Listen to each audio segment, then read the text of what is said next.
Boom, Two Planker Podcast. First in person, we are here in Ryan Barrick's RV at that young ski bum. What's up, dude? Stoked here at Spring Pass. Ethan pulled up the other day. It's been a great time. Sun's hot. Slush is real. And there's mad homies down at Lolo Pass. Dude, all right, so this is funny. So for everyone to know, Ryan and I have already been hanging out 4 days and already talked about damn near everything there is to talk about. But we're going to run it. These are the Mountain Hood files, so we're gonna try it out, dude. So thank you for letting us use the RV space to try to get this done. No worries, man. Stoked to do this. Yeah. So why don't you tell everyone about where we're at right now and kind of just the general Spring Pass scene? Obviously, we're at Mount Hood, Spring Pass. It's the place to be in the month of May. We are down in the famous Lolo Pass camping area. 39 is another spot a lot of people hang out at. But this is a little further from the mountain. Super dry, sunny. Just a lot of heads. I think we had like 25 to 30 people at our fire pit last night. Got a little wild, but it was a great time. A lot of fun stories, a lot of fun games. But yeah, just most people are either car camping or tent camping, freaking roughing it. We got like 6 Coleman grills out here, freaking coolers galore. And yeah, just whatever we got to do to wake up in the morning and go shred. Yeah, dude. We got Chris Function's dog running around, Chris Bechtold. Hopefully we can get him in the studio some point. We got a great view of the whole campsite from Ryan's window right now.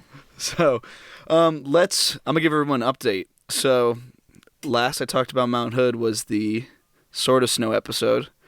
I said I did not want to put the miles on my car, and I didn't. I'm using my sister's car right now. I'm using my sister's car. She's very generous for letting me use it. Put a little car camping setup in it. Dude, how many days did it take to get here? It took 5 days to get here. I pull up, and that Monday was horrible weather. So after driving all the way across country, drove up to Seattle, linked up with Dubé. So shout out Jake Dubé for giving me a bunch of free stuff. He hooked it up with the camp setup. I look like a walking billboard for Line right now if anyone sees me. It's ridiculous, but I appreciate it. And yesterday was our first day, and it was great, dude. So how long have you been here so far? So far, I think like 4 or 5 days. I kind of went back to the coast when I had to go back to work a little bit, and I just hit the good weather window and then went back to the coast. It got a little rainy, but got to finish out Spring Pass, so I'm here till the end now. Yeah. Dude, so we were talking about how you want to live on the coast a little bit more. How long have you been living like with this current setup, the current rendition of this RV? 4 years now. 4 years. And then how many years have you been living in an RV in general? I think a little over 6 years now. Dude, that's crazy. Yeah, it's amazing. When I come to Mount Hood, I feel like a king. Everybody's car camping or tent camping, and I got heat, electricity. Now I got Starlink, so this is the first time people are making phone calls at Lolo Pass. And it's sweet because not everybody has it, so still at the campfire and everything, no one's on their phone. It's so fun. Everybody's telling stories, doing riddles, playing drinking games. Yeah. It's just a good time. Dude, we were talking about that last night. Like, first of all, it's great being the only ones with Wi-Fi, but dude, it's just like camp, bro. Everyone's sitting around just getting to know each other, killing time. Chris Function with all his little word games. Oh my god, it's so fun. So fun. Yeah, dude. Let's see. So we'll make this episode about you rather than just Spring Pass because we had you on before, so there's some updates. So we had you on in fall 21. I don't know if you can kind of remember where you were at that time, but now it seems like you're like for sure set on living on the Oregon coast. So you want to talk about that process a little bit and how you came to that conclusion? Yeah, this is just like for the past like 6 years, I've come out to Spring Pass, spring, summer, fall, like just getting good jobs in Oregon, making good money, and then usually traveling in the winter and just getting into surfing and now getting into motocross. I just didn't realize like the scene around Oregon for all these sports that I want to do. And then I just happened to get this really cool job on the coast, and I was just like, of course I said yes. 7 minutes from Short Sands, being able to just surf anytime I want. And then I was just like, all right, if I'm gonna like want to settle down in Oregon, I need to actually spend a winter because I never have. It's always been come like end of April or something, show up for Spring Pass, and I've never been on T-Line or any resort in the middle of the winter. So I was like, I'm just gonna see what it's like. I was out on the coast, so I'm definitely a little far from some ski resorts during the winter, but I still do a lot of traveling. Not with the RV this year. Yeah, tell everyone about that a little bit because I saw you do tour. Yeah, I went on a big like month and a half long demo tour with Deviation, and we hit SoCal, Arizona, Montana, Idaho, Utah, Colorado, and we just used the Deviation whip, and that was a really fun trip and everything. And it was just cool not to lug around the RV as much as I love doing it, but just having, hotels and stuff paid for was just nice, and not putting miles on my own vehicle for the first time has been pretty sweet. So I was just like saving it for Spring Pass, and then hopefully I'll get some surf trips now that I save some miles on the RV. Yeah, dude. So this way of life, this RV way of life, I feel like it's what a lot of people say, like, oh man, I wish I could do that. I would love to do that. But it's a tough setup to pull off if you can't get work. So like, what's kind of like your yearly schedule for like time on for working, time off for playing, and keeping enough, like, making enough money and then saving enough to extend that out a little bit? Like, what's your year kind of look like? This year was a little different than most. Most years it was when everybody's off traveling, having a good time in the summer, I'm freaking head down. I still get to surf and do all the fun sports that I do, but it's one general area. Yeah. And I just freaking grind June through November for the most part, and then I would just be in the RV all winter. This year was a little different. I was just like making a little money on the demo trip with Deviation, and then helping a boss of mine build a house on the Oregon coast. So just, this year was a little different, working way more than normal. I just had some car problems at the end of last summer. But just like not having, like, I'm literally on the Oregon coast, not paying a cent to live, just groceries and gas for my car. Yeah. Are you still working at the sawmill? Is that like your prime summer gig? I don't see myself. I mean, that boss at the sawmill is one of my best friend from high school's uncles. So if he ever needs help with big order stuff, because it's such a small operation sawmill, I'll definitely go back.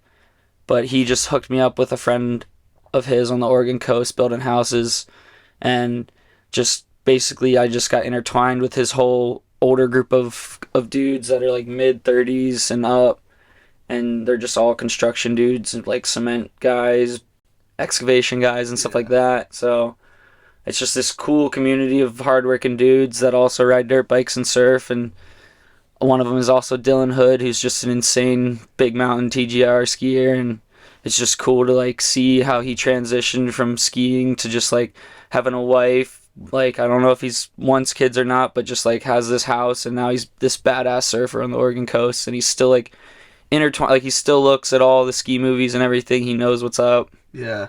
It's just cool. It's not at all what I was expecting. Just like I kind of go with the flow in life, and like I have a direction I want to go, but I'm definitely open to like, you never know what's gonna happen.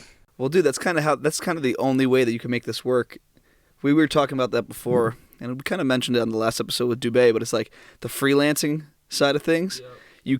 You got to be kind of comfortable with uncertainty, because you got to just be patient and wait for like, okay, it will work out, like something will come up. Yep. But I mean, dude, doing construction and like working with your body, I don't know if everyone can do that. That's tough work. It's taxing, but it's just I was always amazing in tech classes and all that, and like English classes not so good, math classes amazing, and just like I just love working with my hands, and it feels like you just feel accomplished. Like, yeah, I don't like, just like what freaking Clayton Villa said one time, I don't like pounding nails all the time, but when you finish a house and it's beautiful and someone lives in it and raises a family in it, it's a pretty cool feeling. Wow, dude. Yeah, that's profound. I think I truly cannot remember the last time I did work like that. Like we do, working on projects is great for work, something that has a clear start, middle, end, and then you move on to the next project and start that. I think a lot of people working in product development know that. But Dude, I've had some of those jobs where it's just like an endless queue of work that never ends, dude. You're just ripping the laptop all day every day and it's never ending. That gets a little that's I would say that's more brutal than building a house. It's just meant like I don't know. I'd rather like I'm still young, so maybe I'll regret this later, but I just like I'm okay with like it's I just think about it as a workout type of thing at some point of just like, body in motion stays in motion. I'm okay with like if I don't become rich or well off at any point, like I always can make money with my hands. Like I'm like mechanically smart. Construction, I'm not doing just electrical or just framing. Like I'm doing everything for this house. We did windows, we did metal roof, we did siding. Yeah, we're like about to get into some more electrical stuff, so it's just like I'm not just like doing one job and going house to house to house. I'm learning everything about it, plumbing, everything. Which is so funny considering you don't have your own house to use those skills on yet. No, not yet. Dude, but we were talking yesterday and I love what you just said, body in motion stays in motion. Like when I'm at home, it's just like it's so easy to be lazy. But when your only option for sleeping or relaxing is a is a car camping setup where it is pretty uncomfortable and you got no headspace, it's just like, all right, well, what else am I gonna do today? I'm gonna like be outside and just walk around. And we haven't had any rain yet, so maybe I would be saying something completely different. But dude, it's great. You kind of woke me up at like 7:30 today, but I was already opening my eyes. Yep. Everyone was by the campfire last night, going pretty hard, and it's 9 o'clock right now, and people are moving around. Like you have a house party or something, and everyone's in their warm, cozy beds. Dude, people aren't getting out of bed until like 11 p.m. after or 11 a.m. after a night out. It's there's just something different about like living on the move and like living outdoors pretty much. Yeah, it's like it's just this weird level of responsibility of just like you want to have a comfortable bed, you want to have your ski gear dried out, just like not like, oh, I'm in a warm house, all right, I just throw my bag in, it'll like maybe it'll get dry, like my stuff will get dry or something. Like it's just like, all right, I got to do this and this before I like go to the campfire and get a little loose and just like it's just a little I don't know, it's just a weird responsibility that's just like not. It's not something you think about, and then it's just like, all right, I'm a little on top of my stuff, and then, all right, I can have some fun, and then it's just, dude, Mount Hood, you just wake up in the woods, all your friends, birds chirping, and it's just like, like, you see the sun, and you're just like, all right, everybody's going up to the mountain. Yeah, dude. I don't know if you listened to the Emmett episode, but Emmett was living in a motorcycle garage, and he was saying he did it because he was getting a little bit soft. Like, he was getting a little bit comfortable, eating some nice dinners a little too often, and so he had to change it up and make it hard. And honestly, living a little bit harder, it's nice, dude. It's nice, like dealing with those like every day, like you said, like, all right, you just got off the hill. Well, you gotta dry all your stuff while the sun's still out. You can't just like go inside and throw it on like a radiator or something, or throw it in the dryer, So I don't know. It adds a little bit of grit. Puts a little hair on your chest, No soft people out here in the Mount Hood National Forest, I'll tell you that. And if there is, they don't last long. They go to the Airbnbs. Dude, I was an Airbnb head last year. It's way more comfortable, but I think this is the way to do it. I haven't seen Road 39 yet, but I don't know. You said that's changed a little bit. You want to touch on that for someone that's been here for probably 6 summers? Road 39 is an amazing spot. If it's your first time at Hood, it's a little closer to the mountain than Lolo Pass, but it's like where majority of people go. I don't know if I can really like 100% say that it's a little bit younger of a crowd, but it's just like a smaller camping area, so there's just way more heads, and it's a very legendary spot. I met Dadali there, Sammy Kina, just like a bunch of dudes when I first came out. But there's just like a lot of people would like leave trash or just do some things that are just not that cool. So they started shutting down some of the cool camping spots back there that, I'd like pull up, not message anybody, and I'd see the same kids at the same spots 2 years in a row. And then just like from other people coming in and just like trashing it and not picking up after themselves, they kind of shut down some of the better spots. And with just how many kids coming in and out of that road, I don't know, my friends just started going to Lolo Pass, and it's just I don't know, it's just a cooler spot. But 39 is very legendary. Yeah, dude. Let's talk about your hood pass, not your hood pass, your spring pass journey a little bit, because it's just the natural thing to talk about right now. Like 6 summers. Chris Beck told us is 12 summers, like we were talking about. I can't wait to talk to him about that. But so, tell us about your first time going out the hood, and then just how the process of how you fell in love with it. And you're like, all right, well, I'm just gonna be here every year now. It's just crazy because like my best friend growing up, Derek Simpson, he just so happened to have an uncle that was out in Hood River, and growing up in Pennsylvania with him, just one summer he was like, I'm gonna go visit my uncle, and it's like around Mount Hood, and you can ski.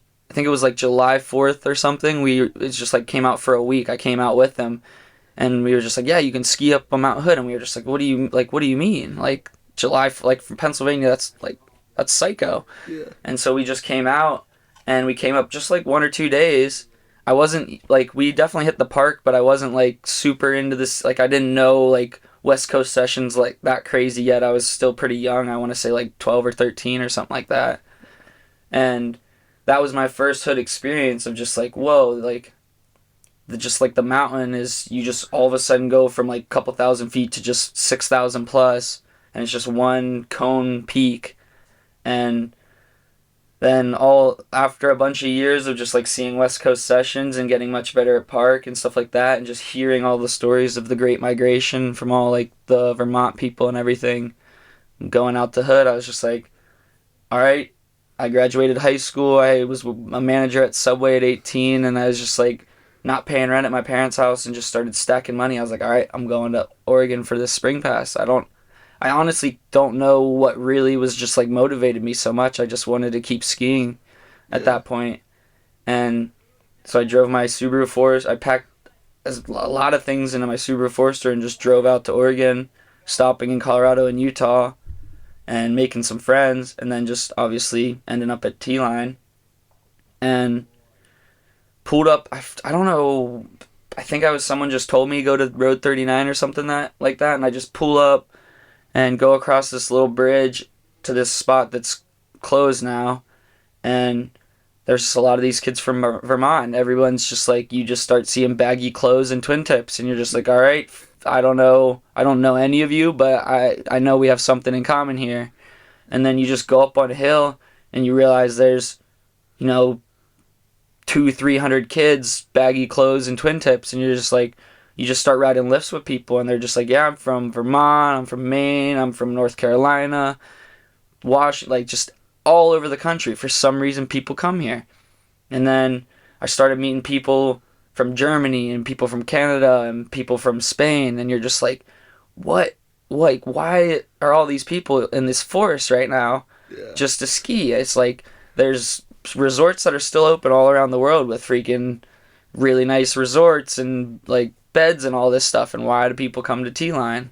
Yeah. And it's just like the $99 spring pass at the time, and then you just tell your friends you're coming out, huge groups of kids camp in the woods, and you just start telling stories, and just the amount of people you meet at spring pass, you get clips with each other, you meet people, and it's like the big celebration at the end of the year for most people. Like that's the last days you're skiing, and then you go back to wherever you came from. You most skiers work in the summer and stuff like that, and then you start traveling in the winter, and you start going to resorts, and then you start seeing those kids that you like.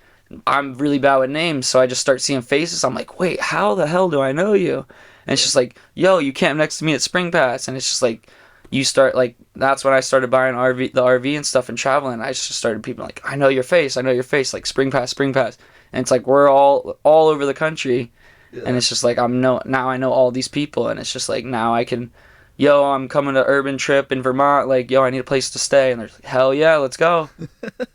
Dude, it's funny because last year, obviously I can't speak for years before that, but there were a ton of people here last year. Yes. A lot of Salt Lake heads, a lot of people from all over the place. But because Brighton's open right now, pretty much every single person we've been running into here is from New England. Yeah.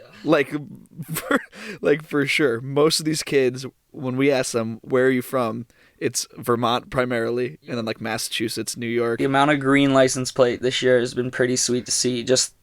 It's just cool that even with the big snow year and all these other places open, that Mount Hood still holds that like crown of Spring Pass, and like people still make the migration out.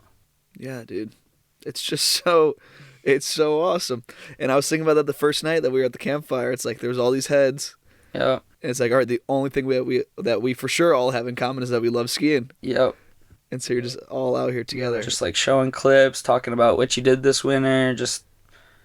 It's just awesome. And it's just like not having, like, we're down in Lilla Pass. Like, we're 25 minutes from a bar. And it's just like, yeah, we're drinking beers at the fire and stuff like that. But just like, you're not at this loud place. You're at a fire pit with a little bit of music. And you just, you're playing Frisbee games and riddles and stuff. And you're just meeting people that you wouldn't at like a freaking mountain town where you're at a bar and it's super loud. And yeah, it's a special place. Dude, it really is some summer camp shit. Yeah. Like it brings me back to being like a little kid at summer camp. Yeah.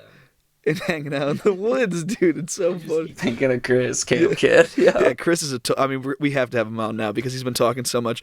But I mean, Chris Bechtold's literally walking in the fire pit barefooted. We could see him as we speak. He's a caveman. He knows camp songs. He knows riddles around the fire. Yeah. He's such a good man. Yeah. I'm excited to listen to that podcast once we get him on. Yeah, I think, dude, the other part of Hood that surprised me last year is that there's all types of skill levels. Like, obviously, when you're on Instagram and you see clips from Spring Pass, you're thinking, oh, everyone that goes out there is a pro. But it's like, that's not how it is at all. Like, yeah, you see some big names. We saw Steve Stepp and Andy Perry yesterday. Yep. But, dude, there's every type of skill level here. It's really great. And there's no one's really being an asshole. Yeah. It's pretty mellow. It's just like if you made the trip out here from wherever you came from, that's just a level of respect everybody has. Like, I feel like there's not a whole lot of hate on the mountain. There's just like, oh, you want a clip? I got you.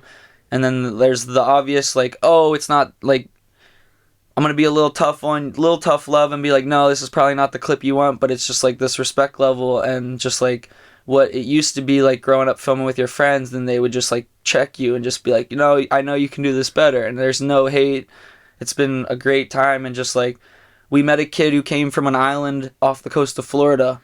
Like, like grew up surfing. Like, how do you learn how to ski? Like, yeah. It's just wild. Like, my second year out here, I was camped and I had my like Lupe and Owen and like my like Mill Bastard homies, and then next to us were dudes from Germany that bought a bus in New York and like hit a bunch of resorts on the East Coast and then drove it across to Spring Pass, did Spring Pass for a whole month, and then sold it the day before they had to fly back to Germany. And then like the other side of us was 3 kids from Spain, and then we had a huge group of like 18 Canadians come down from Whistler, and it was just like, it's just wild, all these cultures that come together. Yeah. And it's just like, there's just this one thing of park skiing. Yeah. Dude, and it's the stories of how people get out here are hilarious, dude. It is planes, trains, and automobiles. Even just at this campsite, dude. We got people driving cross country, sleeping in their trucks. We got people renting U-Hauls. Flying in, renting U-Hauls. We have a kid here at our campsite who was driving out from Maine. His car broke down in Minnesota. Within 3 days, he sold his car, bought a truck with a cab on the back, or a topper on the back, and continued his journey out just so he could make it out to Spring Pass. Yeah, dude. And it took him a couple extra days, but like just that level of commitment, and now he's here and he's having a great time, and it's I don't even know how to bring it up, but there's just so many coincidences and just like little things that happen that like if you just keep pushing to make the journey out, like it just works out. Well, dude, that's what I was saying last night with Barkley. There's 2 types of people. There's can-doers and can't-doers. Yes. In that situation last night, he was the can-doer and I was the can't-doer. Like if you want something and you're a can-doer, you'll find every reason why you can do it, even if your car breaks down in the middle of the country. Yep. But if you're a can't-doer, you're going to look for every single reason, like, oh, well, I can't do this because I got to do X, Y, and Z. This goes wrong. This is tough. I'm just going to go home. Yeah, dude. It's just, and I think you hit it. It's like, if you get out here, there's just like a base level of respect. It's like, okay, Like, you sent it, Yep. you know? Yep. And, like, it shows that you're serious about skiing to the same, at least the same basic degree that everyone else here is. Yeah, because most people are just like, whenever I talk about travels and stuff like that, or like the first time I came out to Oregon, a lot of people are just like, oh, I'd love to do that. Like, I want to do that one day. And I feel like there's just a lot of people that say that, and then, like, I don't know what happens after they are thinking in their head, like, oh, I want to do that. Like, they just, like, flip a switch and they're not thinking about it anymore. And it's just like, it's simple. You get in a freaking car. Most cars, like, you fill up for $80 and you can go 300 some miles. It's only, what, 1,800 or like 2,500 miles from the East Coast to get out. Like, And that's the most extreme example. Like, Yeah. that's the furthest away that you can come from. yeah, and it's just like, you know, you gotta work a little harder, save up money for a month. It's not, I mean, we're living in the woods, people. It's not like we're at the Ritz-Carlton or something. Like, you know, you're buying food and gas money. That's almost it. Yeah, you're using the Thriftway bathroom or Ryan's RV's bathroom when he's not looking, dude. No, it's also one of those things. It's like, oh well, Oregon's far. Like, maybe I'll, like, why would I do that? Or like, there's not enough reason. But I think once you're here once, like, you get it. Yep. And it's And there's a lot of people that say they want to come and never come, and you don't know until you know, like, you don't know what you don't know. yeah. And it's just like, you can come out and you just gotta come. Like, most people, if I was to tell you to come out, just freaking do the drive or fly out and rent a car and stay for at least a couple weeks, because I've definitely had people that, like, fly out for a really short time, and Oregon has some crazy weather, so if you come out for a short time and you just get rain, yeah, you might never want to come back. But maybe there's a reason why that weather was there when you came out, you know? I don't know, you just gotta tough it out. On my first spring pass, I showed up, I think it rained for like a whole week and a half straight up, and I was just like, set up a tent, set up a tarp over it, and I just was like, this is crazy. And so I just started throwing my clothes and stuff in my tent and just sleeping in my car, because it'd be rainy down at 39, but you go up to the mountain and it'd be sunny, so you could start drying stuff out. And it's just like, you just learn from your friends and just, like, ask people, and just, you're in the woods surviving, so it's just like, there's no, like, oh, like, I'm not gonna tell this kid this, like, little trick or something. Like, everybody's helping out. It's a really special place. Well, yeah, that's a good point. Like, if somebody pulls up to the campsite, typically if you meet someone, it's like, okay, you kind of evaluate who they are, you know? Oh, do I like this person, like X, Y, and Z? Dude, if someone shows up here, like, just by default, it's like, all right, that's a new friend. Yep. You don't have a camp chair, I got you. You don't have burger buns, I got you. Yeah. You want a beer? Yeah. I got you, dude. Yep. You want 2, 3? Yeah. Maybe 4. All right, 4. What do you have to contribute? No, but it's great, dude. It really is just great. And I don't know if I want to turn this into us just talking about how much we love Hood, but it's hard to not talk about. Like, we've been talking all day, every day, and I still just wanted to, like, I'm just like, I love it here. It's just mind-blowing, dude. It just doesn't make, like, it, like, almost doesn't make sense.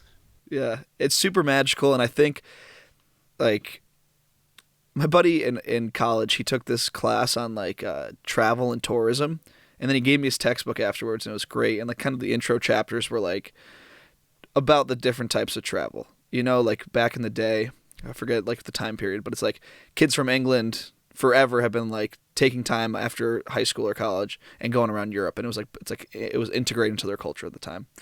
And then there's, like, all sorts of different ways to travel. I think this, if I remember correctly from the book, this is like the definition of a pilgrimage, dude.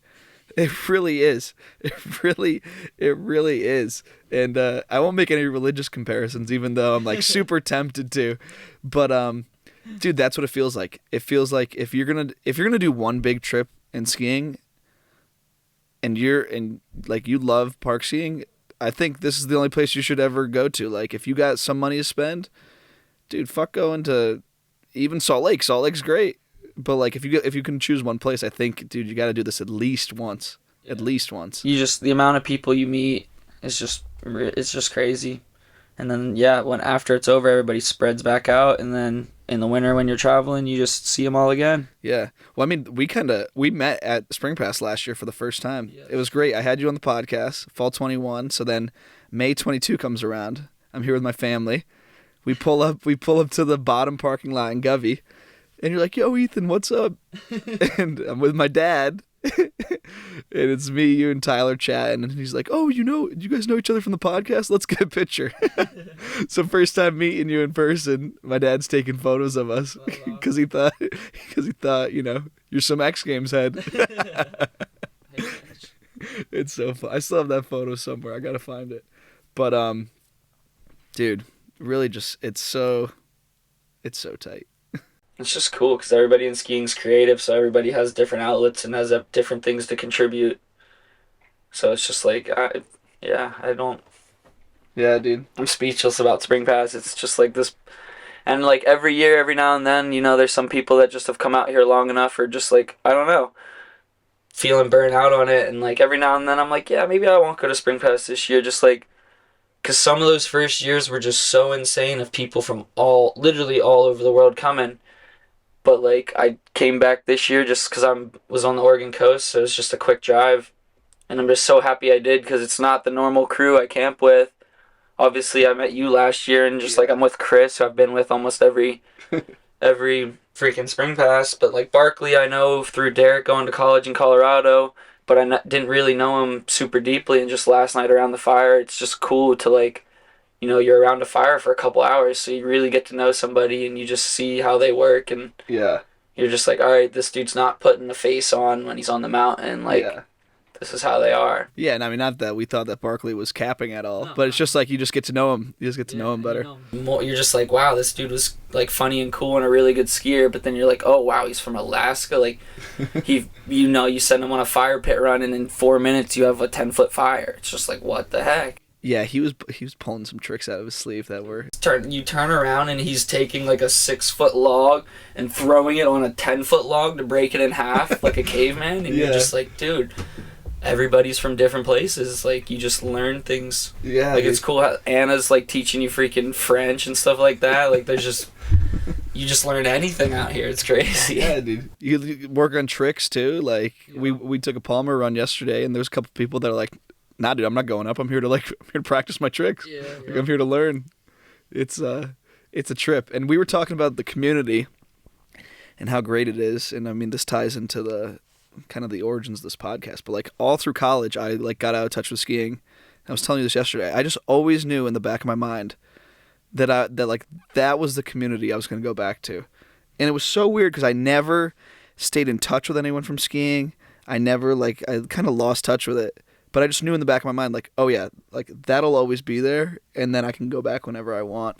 And I think you have the best exit strategy right now because you're getting into the motocross scene, and I think that's the same thing. But it's like for some reason it seems like that's just like an older. It's got like a greater range of ages. I don't know if you saw that with the moto scene, but it feels like it could last a long ass time. There's just a lot of money in motorsports, and just like I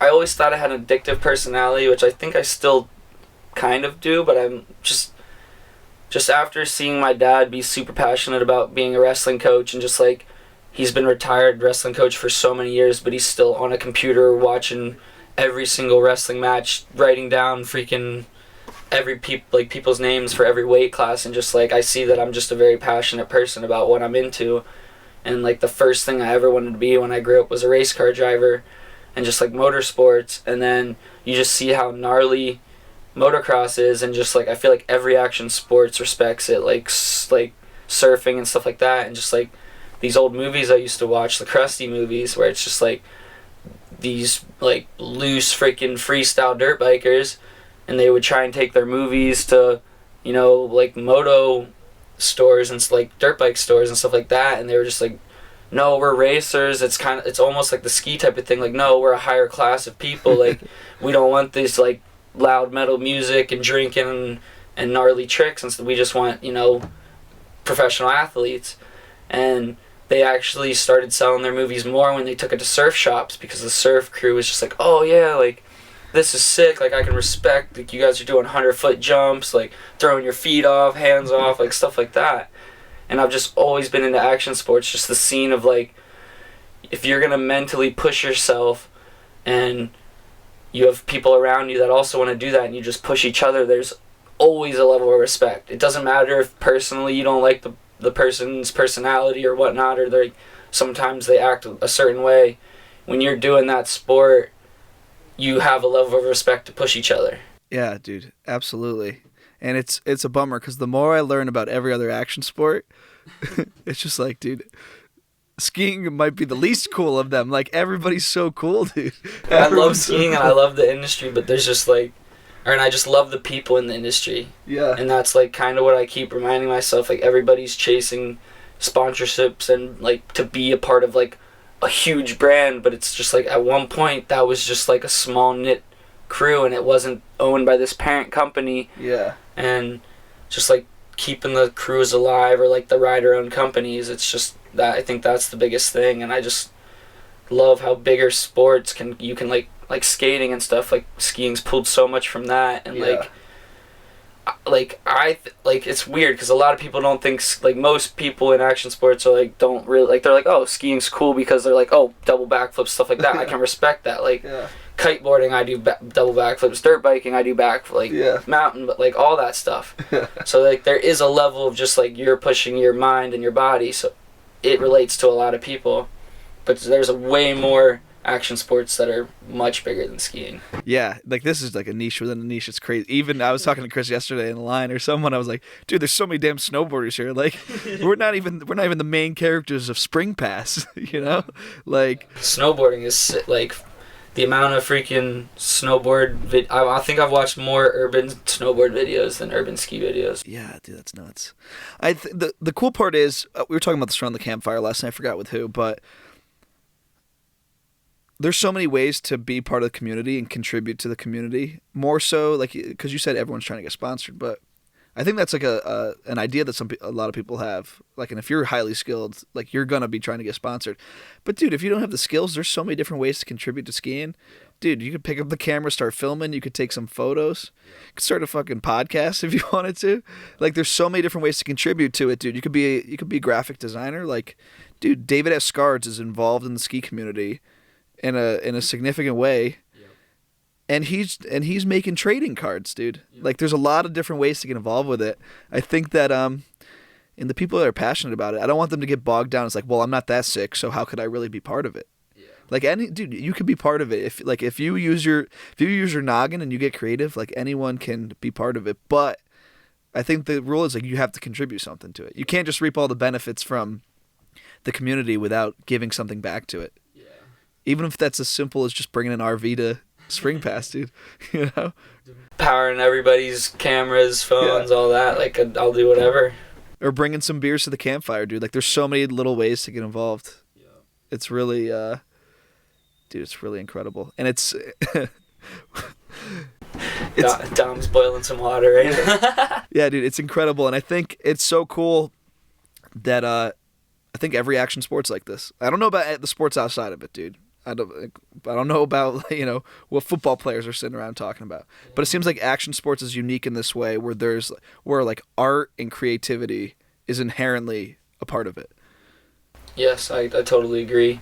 And just like it's just like you're scaring, like action sport, like football, it's gnarly. I'll never take anything away from all these normal sports, but like when you're on a mountain bike or you're on a dirt bike or you're on skis and it comes down to like you don't have a team per se, you're to learn tricks, it's all you, and it's just like, yeah, you see people around you doing it, so you know it's possible, and then it's just like, all right, can I do it? Like, what do I need to, like, what steps do I need to take to learn something? And it's just like the mental battle of getting over fear it's just something that action sports people can just relate so hard, because it's just like going out surfing, you're paddling into like 2-foot waves, and then you get better and better, and you're like, oh, I'm paddling out on a 15-foot day, and you're just like, holy cow, I'm about to get clamped by a huge wave. Like, I gotta start practicing breathing, and just like the scary moments like that. And it's just like on a mountain bike, you could hit a tree. Like, there's skiing, you could hit a tree. Oh yeah. Like, it's just crazy how that stuff relates.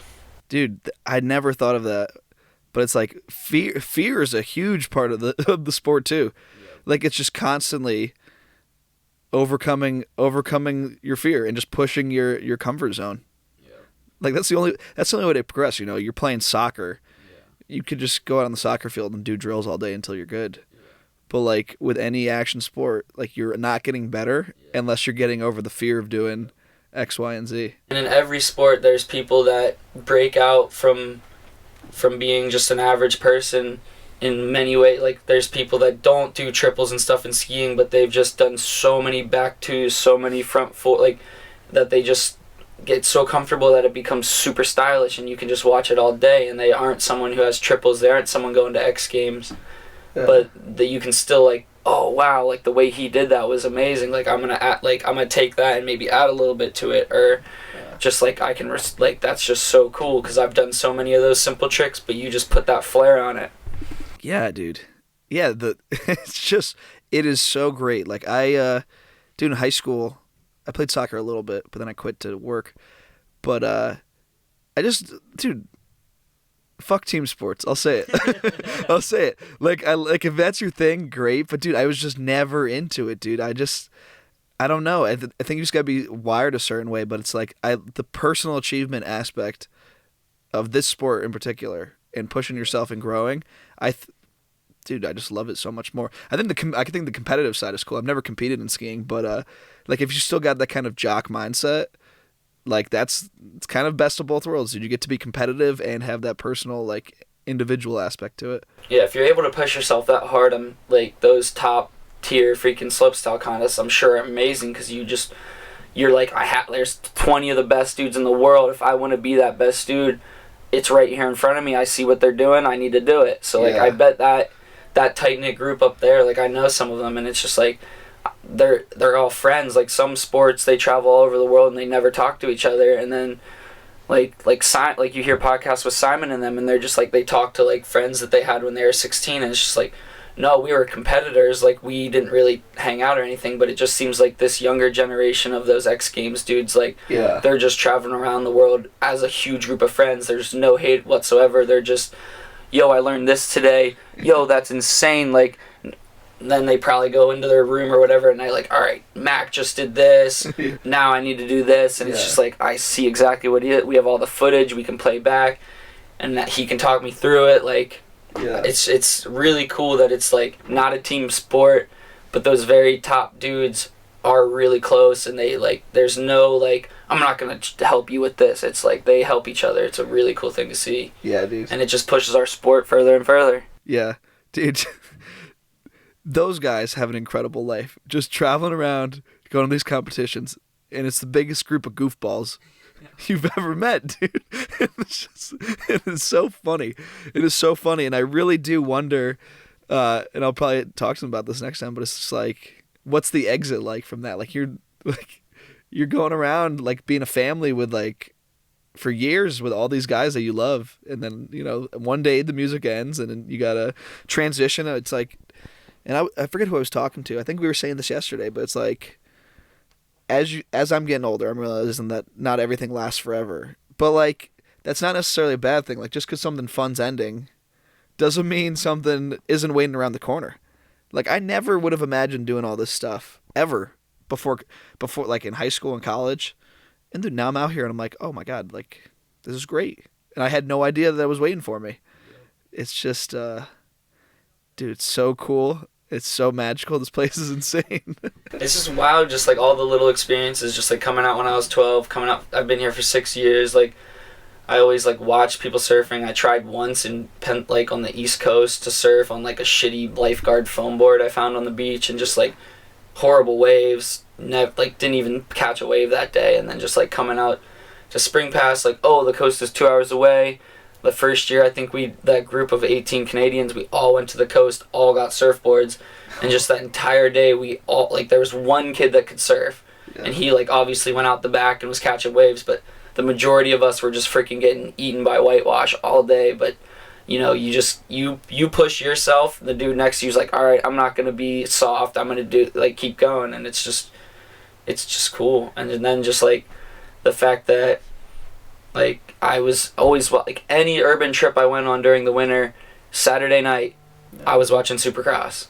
And it's just, like, I just always watched dirt bikes and stuff like that. And then just, like, had a dirt bike when I was a kid that my grandmother bought me, and it broke. And I like took it all apart. Winter hit, and it was when I got big into skiing, and I just never put it back together. And just this crazy story of a family in my hometown moving to Oregon.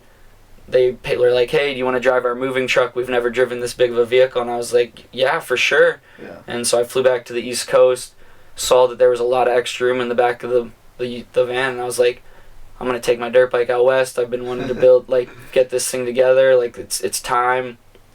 And my grandmother bought it for me, and it just so happened, like, a couple months before this happened, she passed away, and I got a little bit of money, and I was just like, all right, I invested some of it. I was like, all right, I'm either going to blow this, or I could do something cool with it, and I was just like, I'm going to put it back into this dirt bike that she bought me. Yeah. That's, like, something I'm really passionate about, and then coming out for Spring Pass and staying, and then now that I had this dirt bike that I built, I did not realize the scene of dirt biking around Portland, and I'm just like, now I'm just started going to races, pulling up, I'm meeting all these older dudes, like ex-pros, that just like stay around their family races, and it's just like another scene of action sports that like now I'm getting into, and it's just I can see so many things that relate to skiing, and yeah, just the community aspect of action sports is just so great. There's nothing like it really. Yeah, dude. One thing that you made me think about. Well, first of all, you're pretty good at your hobbies. Like you're pretty good at what you do. But I think what you have is like you're not afraid to be bad at something at first. You know, like you're saying going out to the shore and like everyone sucks at surfing except for this one kid. And dude, this is something I read a long time ago. But it's like the fool is the precursor to the hero. Like you can't be the shit unless at one point you suck at something.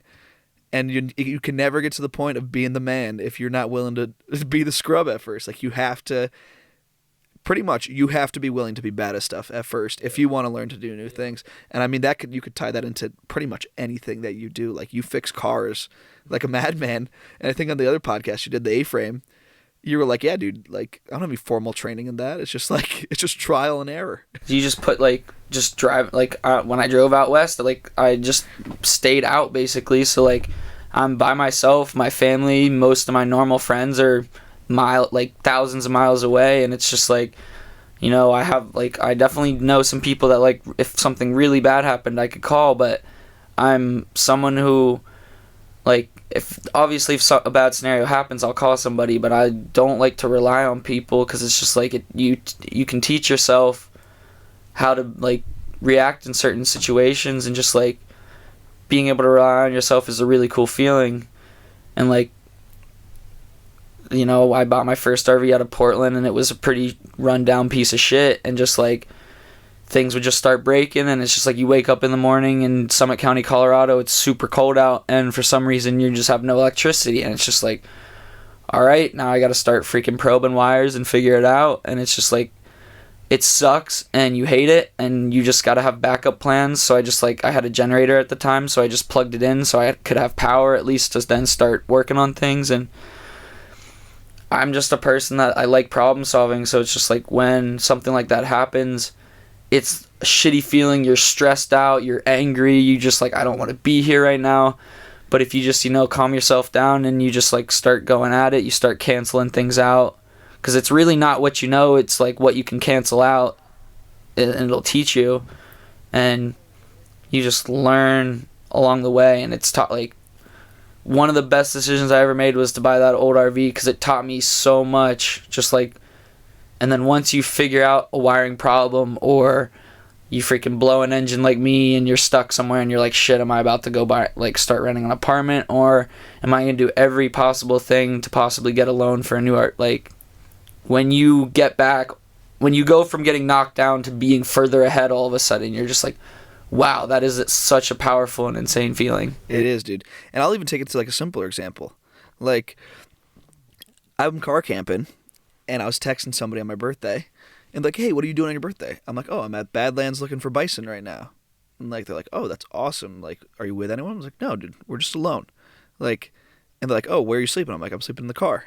And they're like, that's crazy. Like, I could never do that. It's like, yes, you can. Like, no one's born knowing how to, like, people have natural talents, but no one's born having any set of skills or, like, you learn all those things, dude. Like, just to use the car, like, the RV, even that's beyond me. Like, fixing wires and shit. But, dude, you car camp, you just learn things every single day. Like, okay, this arrangement ain't easy for getting in and out of bed. Let's change that up. Oh, it gets a little bit too bright in the morning, or oh, the streetlights are keeping me up. Let's buy something for the windows, or let's make something for the windows. Oh, I'm hungry. Let's learn to camp cook. Or oh, I don't want to cook. Let's run to the grocery store every single day and get some food. So there's depending on what your confidence level is at a baseline, there's so many ways to like just expand that zone of comfort and like get good at something that you're currently bad at. Yeah, exactly. You just have to put yourself out there to be uncomfortable, and then it's just the uncomfortable level will shrink and shrink and shrink to where you're like, it's just got to be this wild situation where you're like, no, I have no idea what to do. But then it's just like we're in the 21st century, we have phones, so like worst case scenario, you call somebody or you Google it. Yeah. Like it's insane the amount of education I've got off YouTube of fixing cars and just like, oh, wire broke. Like, how do you diagnose a wire problem? Or like, dude, YouTube. Like, if you, like I don't like. Yeah, dude. It's so funny because I was driving out here. I was telling you I was reading all about Lewis and Clark, and I was reading about the Oregon Trail. Dude, if those people could make it cross country, and it'd take them a better part of a year, couple years. You know, Lewis and Clark, it took like 4 years to get back and forth or something ridiculous. It's like, dude, you pretty much have no excuse to drive cross country with everything all the access to everything that we have now. You know, it's just, it's incredible. And I don't know. Should we try to make this go over an hour? We're at 51 minutes. We could go skiing if we want to. Weird. Yeah, I mean, people are starting to wake up. I haven't seen Barkley get up or anything. Big Bark. He's an interesting dude. I'm excited to listen to that podcast too. Yeah. We gotta get him. You gotta get him on. We'll do it. All right. So we'll cut it at what we got now. Ryan, that was great, dude. Great first test run. Thank you for coming on. Thank you for the RV, and of course. It's been real, dude. Thank you. Peace out. Sweet.